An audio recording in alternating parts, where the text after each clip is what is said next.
네, 안녕하세요. 시민권 클래스 강사 윤병숙입니다. 여러분들 그동안 제가 3월 달에 뵙고 이제 처음 뵙는데요. 그동안 건강들 하셨죠?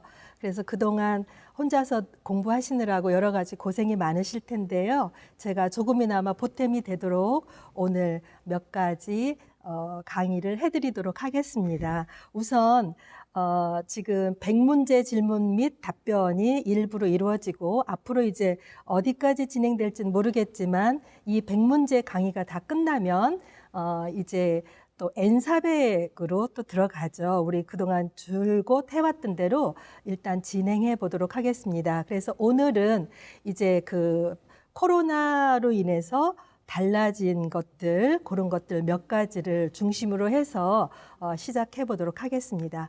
우선 자, 시민권 신청 자격부터 기본적인 것부터 말씀을 드릴게요. 여러분들이 다 아시는 대로 일단은 시민권 신청 당시 신청할 당시에 18세 이상이어야 되고요. 영주권을 받은 지 5년 이상 된 사람입니다. 그래서 보통 5년이라고는 하지만 실제 신청할 수 있는 것은 4년 9개월부터 미국 거주자는 신청이 가능합니다. 그리고 지난 5년 중 30개월 이상은 미국에 거주하고 있어야 돼요. 그 다음에 미국 시민권자와 결혼하신 분은 영주권 받은 후 3년이 지나면 신청을 하실 수 있습니다. 그리고 미국 법에 의해서 특별한 자격을 갖춘 사람이나 또 여러분들이 꼭 알아두셔야 될 것은 타주로 만약에 이사를 하셨다. 그러면 이사하신 새로운 거주지에서 3개월 이상 거주한 이후에 신청을 하셔야 됩니다. 네. 그 다음에 자, 시민권 신청 과정에 대해서 한번 말씀을 드리도록 하겠습니다. 우선 이 표에서 보시는 대로 우선은 자격이 18세 이상이 되어야 됩니다. 여기서 18세 이상이라는 조건은 왜 그러냐면 18세 미만은 본인 스스로가 신청할 수가 없어요. 꼭 부모님이 신청하실 때 그 언더로 들어가는 거죠. 그래서 본인이 스스로 신청하시려면 18세 이상이 되어야 됩니다. 자, 그 다음에 신청 자격의 가장 중요한 것, 일단 미국 영주권자여야 되죠. 그 다음에 영주권을 받은 후 일반적으로 5년 이상입니다. 물론 미국 시민권자와 결혼한 경우는 3년 이상이라고 그랬죠. 그 다음에 영주권을 지속적으로 유지를 하고 있어야 돼요. 그 다음에 미국 내에서 실제 거주하고 계셔야 되고요. 그 다음에 신청지에서 내가 뭐 예를 들어서 타주에서 LA로 이사를 오셨다. 그러면 LA에서 최소한 3개월 이상 거주한 후에 신청하실 수 있습니다. 그 다음에 좋은 도덕적 성격을 입증을 하셔야 돼요. 그래서 이거는 N400 가지고 인터뷰 하실 때 여러분들이 질문을 받게 되는 내용입니다. 그 다음에 미헌법의 원칙과 이상을 준수하셔야 되고, 그 다음에 가장 중요한 것, 미국에서 살아가기 위한 기초 영어 읽기, 영어 쓰기, 영어 말하기, 영어를 이해하기 이런 테스트가 이루어집니다. 그래서 우리가 이 시간 이런 강의가 필요한 거겠죠. 그 다음에 미국 역사, 그 다음 미국 정부, 미국 시빅에 대한 기초 지식을 여러분들이 갖추고 있어야지만 시민권을 받을 수가 있어요. 그 다음에 자, 미국에 대한 충성맹세, 이게 이제 거의 마지막 단계라고 보시면 돼요. 그래서 충성맹세를 여러분들이 선서식에서 하시면 그 다음에 그 자리에서 시민권을 취득하게 됩니다. 자, 이렇게 해서 시민권 신청 과정을 한번 살펴보았고요. 그 다음에 여러분들이 전체적인 내용을 알고 공부하시는 게 좋아요. 자, 시민권 시험은 지금 표에서 보시는 대로 이렇게 좀 복잡해 보이지만 사실은 여러분들이 대부분 알고 계시는 내용들이에요. 그래서 정리를 해보면 시민권 시험에는 일단 시빅스 테스트라는 게 있고요. 영어 테스트라는 게 있어요. 이 두 가지가 큰 근간을 이루고 있는데 여러분들이 시빅스 테스트에는 미국 정부, US 거버먼트가 어떤 식으로 되어 있는지 그거에 대한 질문이 제일 많은 비중을 거의 100문제 중에 50여 개가 미국 정부에 대한 질문이에요. 그 다음에 통합 국민, 요거는 국민이라는 말 자체가 조금 어렵긴 한데요. 미국 시민으로서 알아야 될 그런 내용들로 구성이 됩니다. 그다음에 미국 히스토리, 이게 후반부 50여 문제의 통합 국민과 미국 역사가 들어가 있어요. 이게 이제 시빅스 테스트이고요. 여러분들한테 미국 시민으로서 이 정도 영어는 갖춰야지 시민권을 주겠다 하는 게 이제 영어 테스트예요. 거기에는 말하기 테스트가 있고요. 그 다음에 읽기 테스트, 그 다음에 쓰기 테스트가 있어요. 그래서 여러분들이 인터뷰하러 가면 인터뷰하는 그 순간서부터 여러분들의 말하기 능력과 읽기, 쓰기 능력 테스트가 시작이 된다라고 보시면 됩니다. 그리고 이제 여러분들이 만약에 영어 테스트가 면제되는 사람이 있어요. 그 대상이 어떤 사람이냐면 나이가 65세 이상이고 그 다음에 영주권자로서 미국에 20년 이상 산 사람, 미국에서 아무리 오래 살았어도 영주권 받은 지 20년 이상이 되지 않으면 여기에 해당되지 않아요. 그래서 기본적으로 영주권 받은 지 20년 이상이고 나이가 65세 이상이신 분은 일단 이 100문제 중에서도 20개 문제만 공부하시면 됩니다. 자, 그 다음에 더 자세한 내용을 더 설명드리도록 할게요.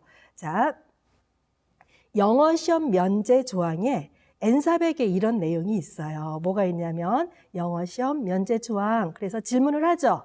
당신은 50세 이상이며 영주권자로서 미국에 20년 이상 거주했습니까? 그럼 영어 시험이 면제가 된다는 얘기예요. 그 다음에 55세 이상이며 영주권자로서 미국에 15년 이상 거주했다. 그럼 또 영어 시험이 면제가 된다는 얘기죠.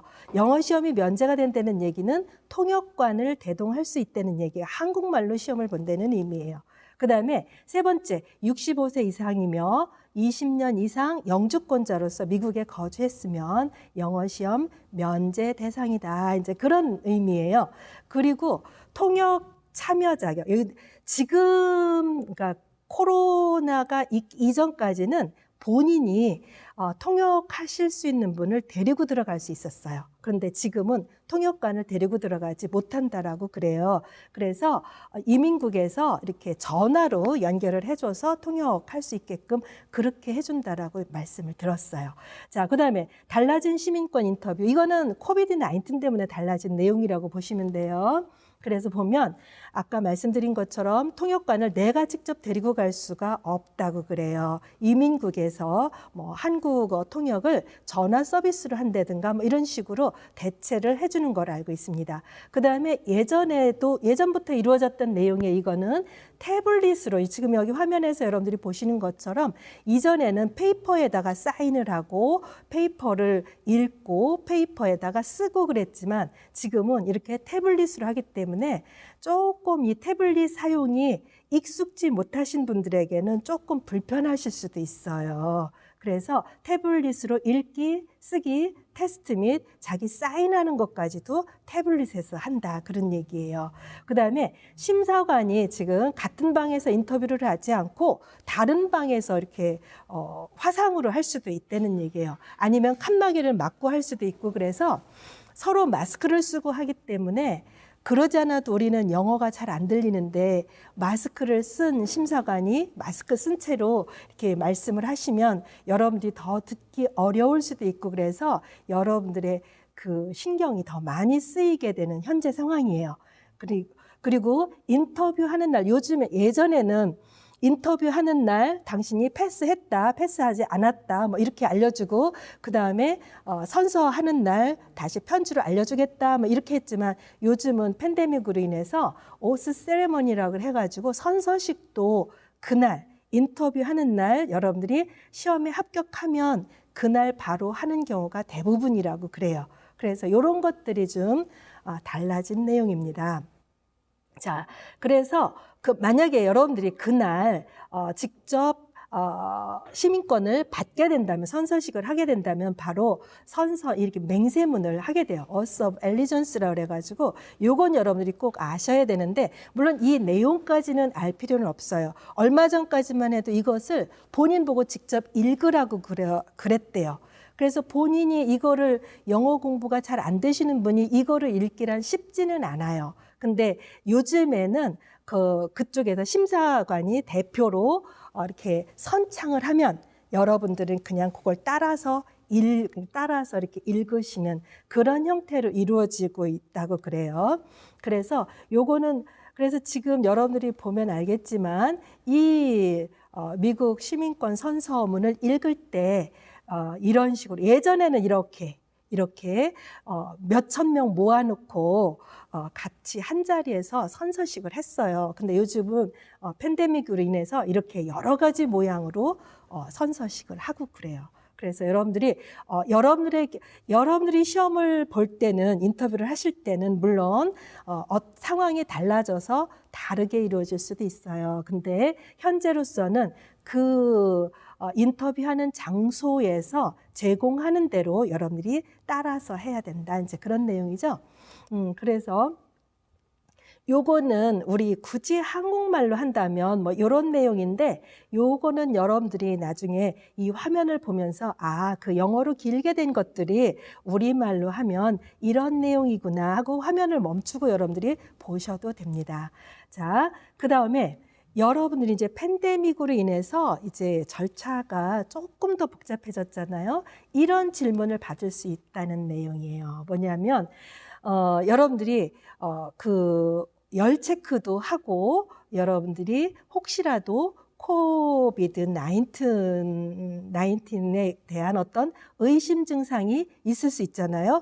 그런 거를 물어보는 질문들이 나와요. 그래서 여러분들이 예상하지 못했던 이게 무슨 질문이지 하고 여러분들이 당황할 수도 있는데요. 여기서 나오는 것처럼 Have you had any symptoms of COVID-19? 이렇게 뭔가 COVID-19, Have you had any symptom? 이렇게 나오면 이게 나한테 어떤 코비드-19으로 인한 어떤 증세가 너한테 있느냐, 이런 질문일 수 있어요. 그러니까 여러분들이 이 질문을 받으면 여러분들이 no라는 답을 하셔야 되겠죠. 그죠? 그래서 including cough, fever or difficulty breathing, 숨쉬기 어렵냐, 재채기 나오느냐, 뭐 그런 내용이에요. 그래서 이런 질문을 처음에 들어갈 때 여러분들이 받을 수 있으니까 이런 질문이 나오면 당황하지 마시고 여러분들이 no라고 답을 하시면 됩니다. yes 하면 물론 집에 가라고 그러겠죠. 그죠? 그 다음에 비슷한 내용이에요, 다. 그래서 have you been in close contact with anyone known or suspected to have COVID-19 in the last 14 days. 이게 무슨 얘기냐면 지난 14일 동안, 2주간이죠. 인터뷰하러 오기 그 14일 동안 혹시 코비드-19에 걸린 것으로 알려지거나 의심되는 사람과 밀접한 접촉을 한 적이 있느냐. 물론 여러분들이 yes 하면 집으로 가라고 그래요. 그래서 여러분들이 여기서도 no라는 답을 할 수 있는 상황이 돼야 되겠죠. 그 다음에 이런 질문도 받을 수 있어요. 14일 이내에 의료 서비스 제공자 또는 공중보건 공무원으로부터 자가격리 또는 자가격리 지시를 받은 적이 있습니까? 여러분들이 물론 여기서 yes를 하게 되면 여러분들은 그날 인터뷰가 취소가 되는 거예요. 그래서 이런 질문들을 받을 수 있기 때문에 여러분들이 이런 질문이 have you 하고 나오면 이런 적이 있었느냐,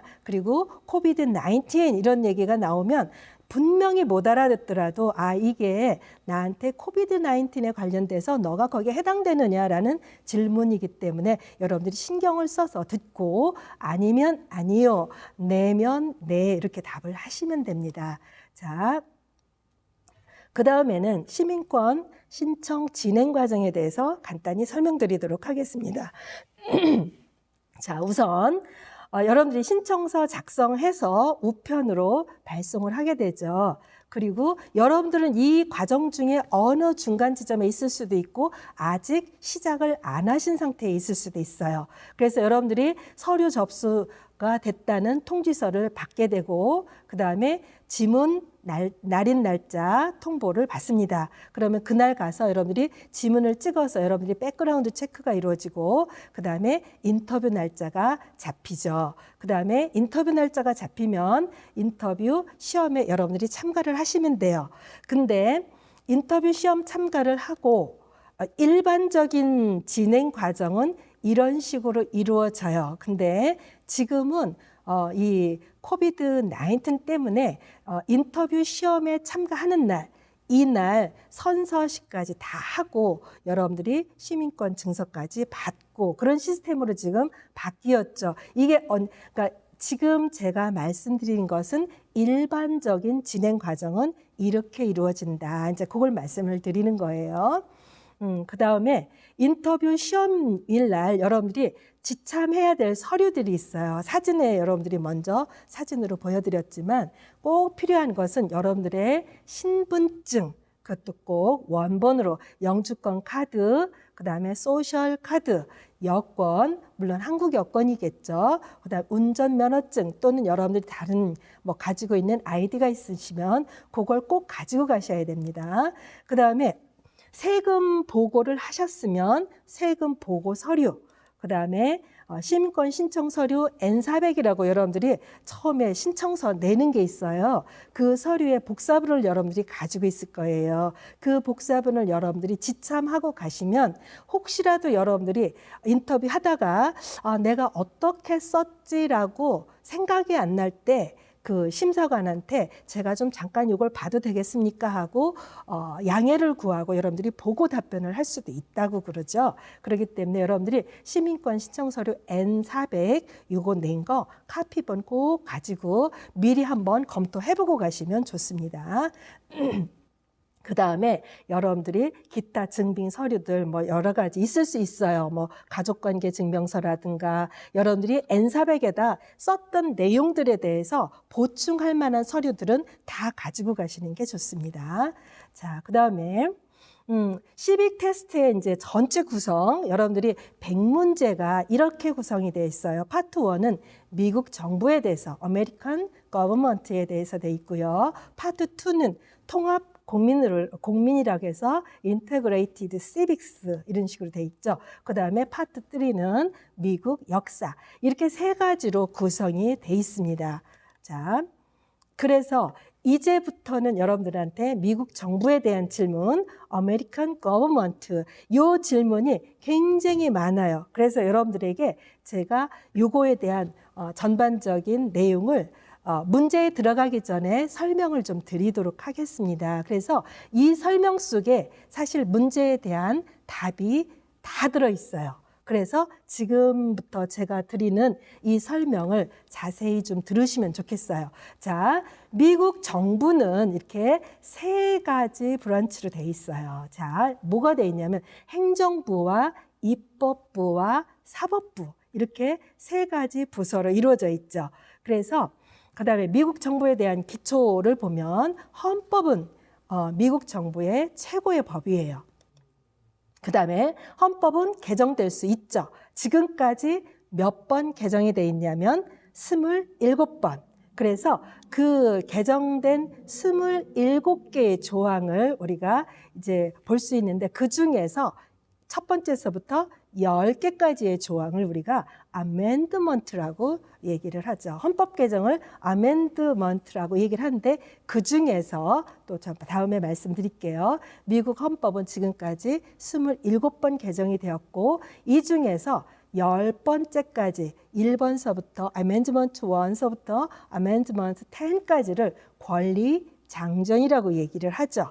자, 그다음에 미국 정부에 대한 기초 계속입니다. 그래서 1971년에 민법법 개정이 완료되고 그 이후로는 아직 개정이 되지 않았어요. 미국의 헌법은 이렇게 쉽게 개정하지는 않는 거로 보여요.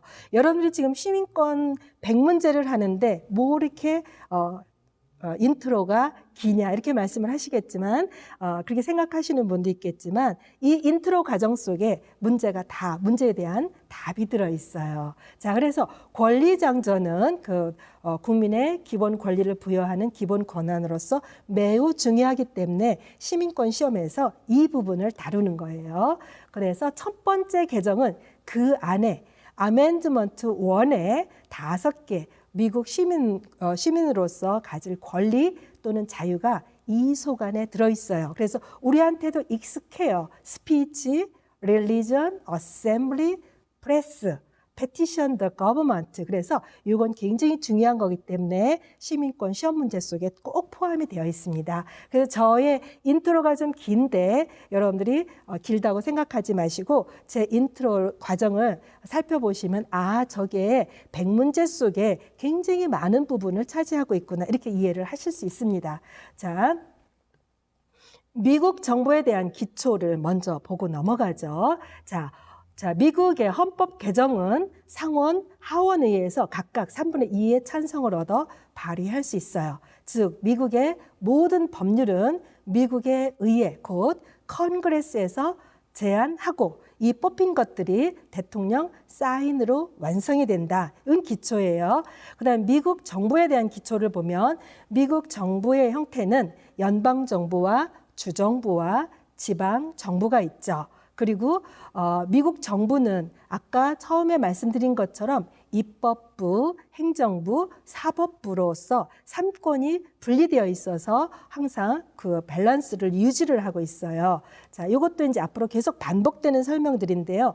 요 설명이 지금 요 표가 제가 직접 여기서 강의를 할 때는 우리 수강하시는 분들께 제가 이 표를 나눠드리고 이걸 가지고 같이 한번 요약을 해봤는데 여러분들은 지금 이거를 못 갖고 계시니까 그냥 제가 설명드리는 걸 가지고 아메리칸 거버먼이 이런 식으로 구성이 되어 있고 이것이 시민권 시험 문제에 어떻게 나오는지 요 한 장면에서 시민권 시험 문제가 굉장히 많아요. 자, 그래서 하나씩 살펴보도록 할게요. 우선 미국 정부는 입법부와 행정부와 사법부로 구성이 되어 있어요. 그리고 입법부는 법률을 제정하는 부서이고요. 행정부는 법률을 집행하는 부서이죠. 그 다음에 사법부는 법률을 평가하게 됩니다. 그 다음에 입법부는 의회로서 컨그레스죠. 의회로서 하원의원하고 상원의원으로 구성이 됩니다. 그 다음에 하원의원은 435명으로 구성이 되어 있고요. 각 주마다 그 주민의 인구수에 비례해서 뽑게 돼요. 그래서 우리 캘리포니아주 같은 경우는 인구 주민수가 많기 때문에 우리는 이 435명 중에 53명이나 차지하고 있죠. 어떤 주 같은 경우는 1명밖에 내지 못하는 주도 있어요. 그 다음에 상원은 미국의 주가 50개 주잖아요. 인구수가 많든 적든지 간에 무조건 2명씩입니다. 그래서 50개 주에서 2명씩 상원의원을 내기 때문에 100명으로 구성되어 있습니다. 제가 말씀드리는 이것들이 모두 다 문제 속에 포함되어 있어요. 자, 그 다음에 여러분들이 알다시피 하원 의장은 낸시 펠로시죠. 현재는요. 그 다음에 현재 대통령, 자, 그 다음에 파란색으로 표시되어 있는 거는 행정부예요. 그래서 행정부의 수장은 대통령이고요. 그 다음에 대통령과 부통령, 그 다음에 대통령은 현재는 도널드 트럼프이고요.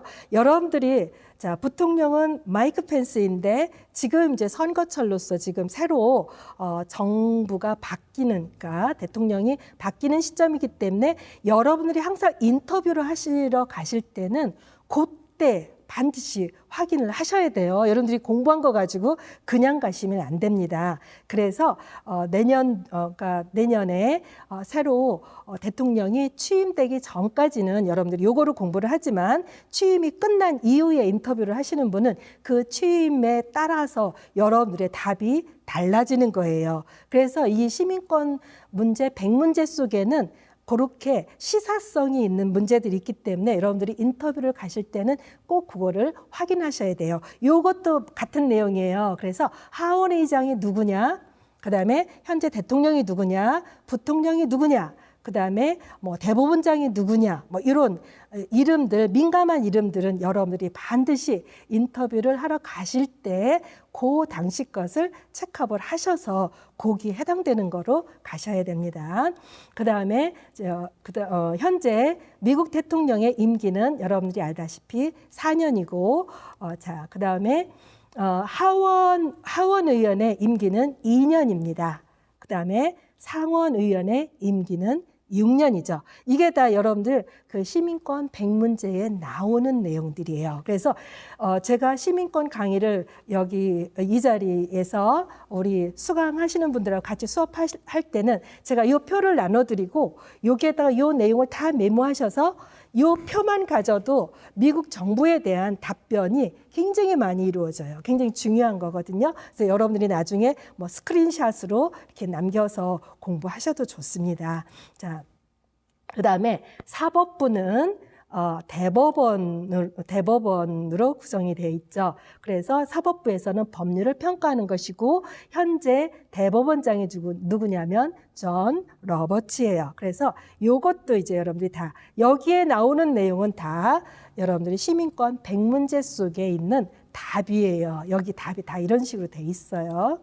자, 그래서 그 표 하나가 굉장히 중요하니까 여러분들은 이거를 동영상으로 보시기 때문에 나중에 스크린샷으로 남겨서 여러분들이 심심할 때마다 이렇게 한 장면으로 보면서 아, 이게 그 문제였지, 이게 그 문제였지, 이 문제에 대한 답은 이거야, 이런 식으로 공부를 하시면 아까 보여드렸던 이 장면들이 굉장히 여러분들한테 도움이 되실 거라고 생각이 듭니다.